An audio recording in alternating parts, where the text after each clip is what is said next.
Morning friends, this is the lesson number 1 of class 7 nutrition in plant. In this lesson we will talk about nutrition, types of nutrition, how euglena act as both autotrophs as well as heterotrophs, photosynthesis reaction, raw material for photosynthesis, chlorophyll, green pigment, product of photosynthesis, parasitic mode of nutrition, insectivorous plant, saprotrophic mode of nutrition, extracellular digestion, symbiotic relationship, and how the lost nutrient of the soil are replenished. So we are going to start this lesson, nutrition in plants. First of all, nutrition. It is a process in which plants or animals obtain their food to follow growth and development. We can say that nutrition is the process in which living organisms such as plants and animals take food to follow growth and development, repairing and maintenance. It is all about complete utilization of the food, that is the nutrition.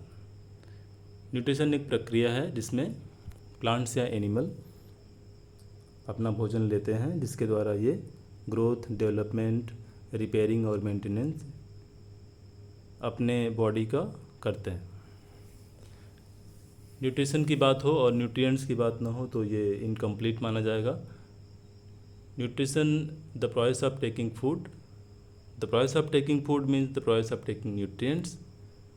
A food containing nutrients, because in other words we can say nutrients are the usable portion of the food that is utilized by the living organism to survive.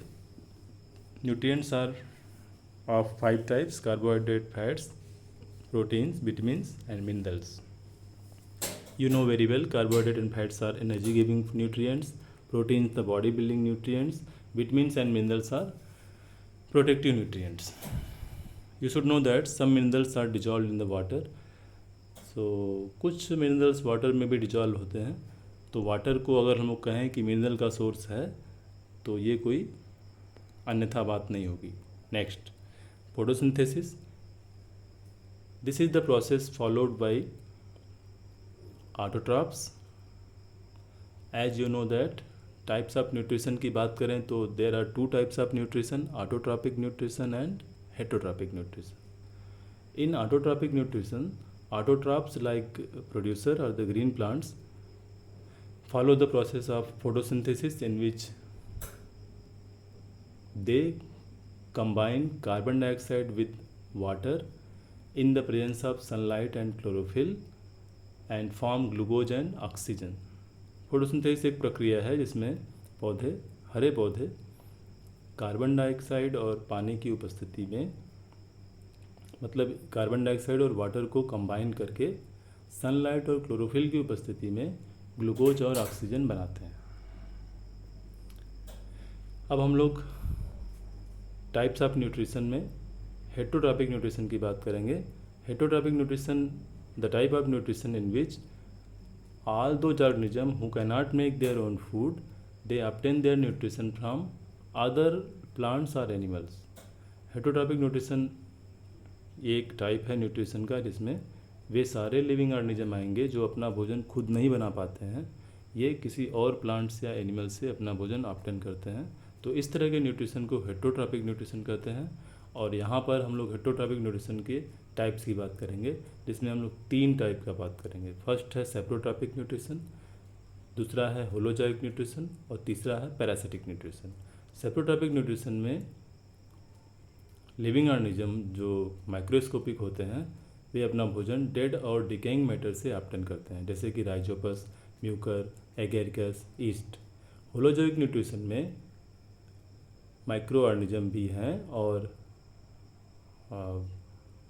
मतलब macro organism भी हैं जो multicellular होते हैं. तो इसमें वे organism आते हैं जो सॉलिड और लिक्विड दोनों तरह के भोजन लेते हैं, जैसे कि अमीबा माइक्रोस्कोपिक हो गया, ह्यूमन जो है माइक्रोस्कोपिक हो गया, मतलब कि मल्टीसेलुलर ऑर्गेनिज्म हो गया जो नेकेड आई से दिखाई देगा. अदर एनिमल हैं जो होलोजोइक न्यूट्रिशन फॉलो करेंगे. पैरासिटिक न्यूट्रिशन में वे प्लांट्स या एनिमल आएंगे जो अपना भोजन खुद नहीं बना पाते, ये किसी और प्लांट्स या एनिमल पर रहने के लिए और भोजन हासिल करने के लिए, दोनों के लिए ये डिपेंड रहते हैं। तो इस तरह के ऑर्गेनिज्म को पैरासाइट कहते हैं, और जो न्यूट्रिशन ये फॉलो करते हैं उसको हम पैरासिटिक न्यूट्रिशन कहते हैं। इसके बाद है link between autotrophs and heterotrophs. Euglena एक ऐसा माइक्रोस्कोपिक ऑर्गेनिज्म है जो दिन में प्लांट की तरह से बिहेव करेगा, मतलब कि इसके पास में क्लोरोफिल पिगमेंट होते हैं जिसके कारण ये दिन में फोटोसिंथेसिस फॉलो करेगा, और रात में ये कार्निवोरस डाइट पे जाएगा, मतलब रात में ये अदर माइक्रोस्कोपिक ऑर्गेनिज्म को हंट करेगा। और इस तरह से ये लिंक है ऑटोट्रॉप्स और हेटेरोट्रॉप्स के बीच की।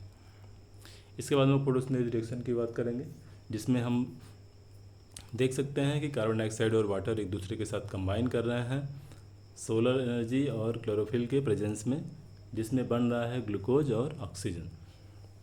तो CO2 plus H2O in the presence of sunlight and chlorophyll, product is C6H12O6 plus O2। इसके बाद है रॉ मटेरियल फॉर फोटोसिंथेसिस। तो प्लांट दो रॉ मटेरियल यूज करते हैं जिसको हम लोग कार्बन डाइऑक्साइड और वाटर के नाम से जानते हैं। यही दो रॉ मटेरियल हैं जिनके उपयोग करने से प्लांट सनलाइट और क्लोरोफिल की उपस्थिति में ग्लूकोज और ऑक्सीजन बना पाते हैं। Transportation in plants.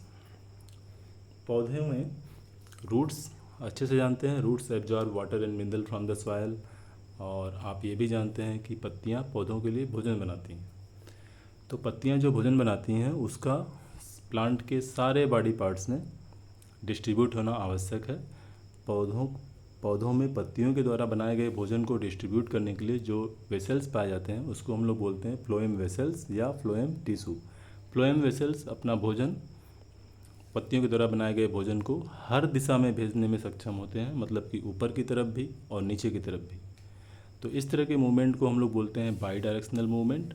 जबकि जाइलम जो है रूट के द्वारा वाटर और मिनरल जो एब्जॉर्ब होता है उसको सिर्फ अपवर्ड डायरेक्शन में भेजता है। तो जाइलम के द्वारा जो मूवमेंट कराया जाता है उसको हम लोग यूनिडायरेक्शनल मूवमेंट कहते हैं, जबकि फ्लोएम के द्वारा जो मूवमेंट कराया जाता है उसको हम लोग बोलते हैं बाई डायरेक्शनल मूवमेंट। तो इस तरह से जाइलम और फ्लोएम दो तरह के टिश्यू हो गए या दो तरह के वेसल्स हो गए जो प्लांट्स में रिक्वायर्ड मटेरियल को एक प्लेस से दूसरे प्लेस पे पहुंचाते हैं। इसके बाद क्लोरोफिल, ये ग्रीन पिगमेंट है जिसके होने से प्लांट फोटोसिंथेसिस फॉलो कर पाता है। हम लोग इस तरह से समझ सकते हैं इसको, this is the green pigment which hold the sunlight to begin the process of photosynthesis. अब प्लांट में केवल ग्रीन पिगमेंट नहीं होते हैं, कुछ ऐसे भी प्लांट होते हैं जिनमें ग्रीन पिगमेंट के अलावा डिफरेंट कलर के पिगमेंट पाए जाते हैं, जैसे कि क्रोटॉन। आप शायद देखे होंगे इनकी पत्तियां अलग अलग कलर के पिगमेंट होल्ड की होती हैं। और सबसे अच्छी बात है कि ये सारे पिगमेंट, जो भी पिगमेंट यहाँ पे आपको डायग्राम में दिख रहा है, जो भी कलर के पिगमेंट है, ये सारे पिगमेंट फोटोसिंथेसिस फॉलो करते हैं। और पौधों में अलग अलग कलर के पिगमेंट पाए जाने की वजह से ही हमारे जो फल होते हैं, फूल होते हैं या सब्जियां होती हैं, ये अलग अलग कलर की हमको दिखती हैं। इसके बाद है product of photosynthesis. As you know very well, when carbon dioxide combine with the water in the presence of sunlight and chlorophyll, plant produce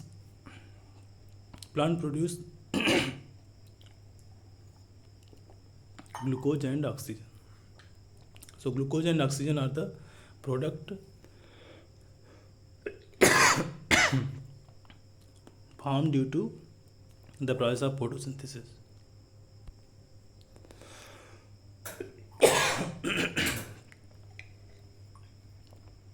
इसको हम लोग दोबारा बात कर लेते हैं। प्रोडक्ट ऑफ फोटोसिंथेसिस में दो चीज़ें बनेंगी, एक इसको कहेंगे ग्लूकोज और दूसरे इसको बोलेंगे oxygen. So reactant are carbon dioxide and water, product are glucose and oxygen.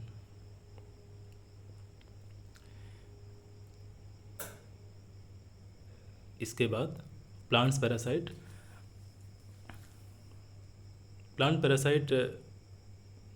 एक तरह के प्लांट होते हैं जिनमें क्लोरोफिल नहीं पाया जाता है और क्लोरोफिल नहीं पाए जाने की वजह से ये अपना भोजन खुद नहीं बना पाते हैं और ये दूसरे ग्रीन प्लांट पे डिपेंड होते हैं अपना भोजन ऑब्टेन करने के लिए। प्लांट पैरासाइट का एग्जाम्पल है अमरबेल या dodder. Sometime this parasite harm the host plant. कभी कभी ये होस्ट प्लांट को बुरी तरह से नुकसान पहुंचाते हैं क्योंकि ये उसके द्वारा बनाए गए भोजन का उपयोग खुद कर लेते हैं और होस्ट प्लांट कभी कभी इनके कारण डेड भी हो जाता है। इसके बाद है insectivorous plant. Heterotrophic nutrition follow करते हैं ये क्योंकि ये ऐसी जगह पे ग्रो करते हैं जहाँ पे नाइट्रोजन की स्कैर्सिटी होती है और नाइट्रोजन की स्कैर्सिटी को, नाइट्रोजन की कमी को दूर करने के लिए ये इंसेक्ट को ट्रैप करना शुरू करते हैं। ये इंसेक्ट को ट्रैप करके उनको डाइजेस्ट कर जाते हैं।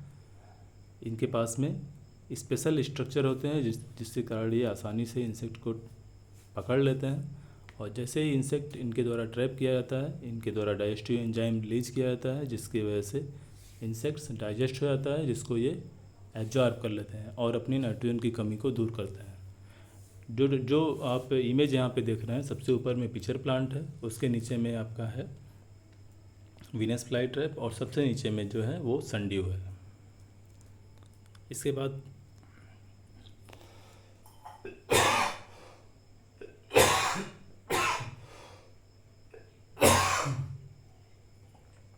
हम लोग बात करेंगे सेप्रोट्रॉप्स की। तो these are the living organism that obtain their food from dead and decaying matters. ये भी लिविंग ऑर्गेनिज्म होते हैं जो अपना भोजन सड़े गले और मृत वस्तुओं से ऑब्टेन करते हैं। इसमें एग्जाम्पल में डीकम्पोजर्स होते हैं जो बैक्टीरिया और फंगस हैं। फंगस में राइजोपस, म्यूकर, ईस्ट और एगेरिकस कॉमन एग्जाम्पल हैं इसके। आगे जाएंगे हम लोग ब्रेड मोल्ड या राइजोपस। राइजोपस को दूसरे वर्ड में हम लोग ब्रेड मोल्ड बोलते हैं, जो एक कॉमन फंगस है जो हमारी डिकेइंग ब्रेड या रोटी, चपाती पे आसानी से ग्रो करता है। ये सड़ी गली रोटियों या ब्रेड पे ग्रो करता है जिसमें ये एक कॉलोनी बनाता है और उसमें स्पोरेंजियम होते हैं जो स्पोर से भरे पड़े होते हैं और यही स्पोर फेवरेबल कंडीशन आने के समय में नए ब्रेड मोल्ड को जन्म देता है। तो ये एक फंगस है जो सेप्रोट्रॉपिक न्यूट्रिशन फॉलो करेगा। आगे हम लोग बात करेंगे सिम्बियोटिक रिलेशनशिप की। एक रिलेशनशिप है जिसमें दो या दो से अधिक इंडिविजुअल एक साथ रहेंगे जिसमें वो एक दूसरे की न्यूट्रिशनल नीड को पूरी करेंगे। इसमें आप देख सकते हैं फंगस है जो एल्गी को रहने के लिए शेल्टर देगा और उसके साथ साथ में एल्गी के लिए वाटर और मिनरल भी एब्जॉर्ब करेगा, जबकि एल्गी इसके लिए भोजन बनाएगा क्योंकि एल्गी के पास में क्लोरोफिल होता है। तो इस तरह से ये दोनों एक दूसरे को सहयोग करेंगे और इस तरह के रिलेशनशिप को हम लोग बोलते हैं सिम्बियोटिक रिलेशनशिप। फंगस और एल्गी के रिलेशनशिप को हम लोग लाइकेन कहते हैं जो एक दूसरे को अलग अलग नीड के लिए सहयोग करते हैं। चलिए आगे symbiotic relationship between legume plants and rhizobium. दूसरा एग्जांपल हो गया लेग्यूम प्लांट्स। वे प्लांट होते हैं जिसमें डबल सीड स्ट्रक्चर होते हैं, मतलब कि सीड कोट अगर हम हटाते हैं तो सीड दो इक्वल पार्ट्स में बंट जाए, इस तरह के प्लांट को लेग्यूम प्लांट कहेंगे, जैसे कि मटर, मूंगफली, चना। इन सब प्लांट्स की रूट में नोड्स बने होते हैं और नोड्स के अंदर में रहते हैं राइजोबियम, मतलब इन सब की प्लांट्स की रूट में गांठें जैसा स्ट्रक्चर होता है और उन गांठों में राइजोबियम बैक्टीरिया रहते हैं। ये राइजोबियम बैक्टीरिया एटमॉस्फेरिक नाइट्रोजन को सॉइल में फिक्स करते हैं और उस नाइट्रोजन का उपयोग लेग्यूम प्लांट अपने ग्रोथ के लिए करते हैं। तो इस तरह से लेग्यूम प्लांट राइजोबियम बैक्टीरिया को रहने के लिए शेल्टर देता है और बदले में राइजोबियम उनके लिए नाइट्रोजन फिक्स करता है। तो यहाँ भी एक सिम्बियोटिक रिलेशनशिप का एग्जाम्पल हो गया। इसके बाद हम लोग बात करेंगे किस तरह से सॉइल में न्यूट्रिएंट दोबारा रिप्लेनिश किए जाते हैं। तो न्यूट्रिएंट रिप्लेनिश करने के लिए पहला तरीका हो गया कि हम फर्टिलाइज़र ऐड करें जो नाइट्रोजन, फास्फोरस और पोटेशियम रिच हो। इस तरह से हम लोग सॉइल में न्यूट्रिएंट को फिक्स कर सकते हैं। जो न्यूट्रिएंट पौधों के द्वारा उपयोग कर दिया गया उसको दोबारा हम लोग सॉइल में फिक्स कर सकते हैं। दोबारा है कि हम कंपोस्ट या मैन्योर बनाएं जिसको हम सॉइल में फिक्स करें, मतलब कि सॉइल में मिक्स करें, जिससे कि जो न्यूट्रिएंट सॉइल के लॉस्ट हो चुके हैं दोबारा वो रिप्लेनिश हो जाए। और तीसरा है कि हम लेग्यूमिनस प्लांट ग्रो करें जिसके रूट में राइजोबियम बैक्टीरिया पाया जाता है, जो अभी अभी आप लोग पढ़े हैं या अभी अभी समझे हैं। जो बैक्टीरिया सॉइल में नाइट्रोजन को फिक्स करता है। इस तरह से हम सॉइल में जो न्यूट्रिएंट प्लांट के द्वारा उपयोग कर लिए गए या जो न्यूट्रिएंट लॉस्ट हो गए उनको हम दोबारा सॉइल में फिक्स कर सकते हैं। तो ये आपका फर्स्ट लेसन का बेसिक टर्म था, कोशिश किया गया कवर करने के लिए। अगले लेसन के साथ हम फिर उपस्थित होंगे, तब तक के लिए good night and keep studying for a better result. Thank you for watching.